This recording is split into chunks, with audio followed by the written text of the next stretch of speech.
สืบต่อจากไปเก็บเที่ยวใส่เนาะมือถือกับอัน PC ตัวนี้เนาะแต่ว่าไม่ได้นะแต่ที่มาเข้าโต๊ะเสร็จก็ให้บอลเป็นของมือถือมันนี่วันนี้มือถือเขาตั้งค่านี้แล้วจากอันนี้เขาต้องเข้าโดเมนมันถึงเนาะโดเมนซื้อแล้วก็เรามาเสร็จค่าเบิ่งเขาตัวนี้เบิ่งตามตัวนี้เลยเนาะตามขั้นตอนตัวนี้เลยเนาะเดี๋ยวค่อยเลื่อนไปตัวนี้แต่ส่วนใหญ่มันจะปิดไปก่อนที่เราเสร็จกันทิ้งที่อินเทอร์เน็ตปิดไปเลยปิดประตู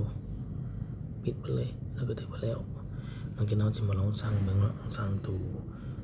นี้นึงสั่งตัวนี้มันจะออกอยู่ในอันนี้คิดเสียบนเนาะสั่งแล้วกดดันแล้วส่งไปกลัวมันจะออกไปพิมพ์เตอร์ให้เขา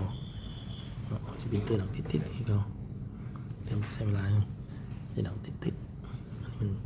สั่งมันโทรศัพท์ตัวนี้นะแล้วเนี่ยมันเล็กซ่าเนี่ย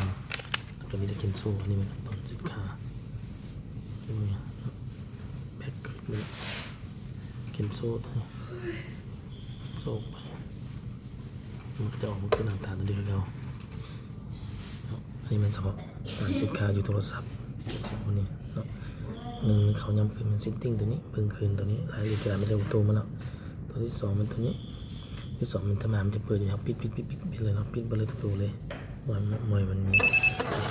จะขึ้นเสียงนี้ถือว่าโอเคไปเนาะตัวนี้อันนี้ขั้นตอนเซตค่าโทรศัพท์ก็ถือว่ามี2จังหวะเหมือนว่าเขาไม่ได้เซตค่าโทรศัพท์อย่างเดียวเนี่ยสำคัญมันตัวนี้เซตค่ามาถือ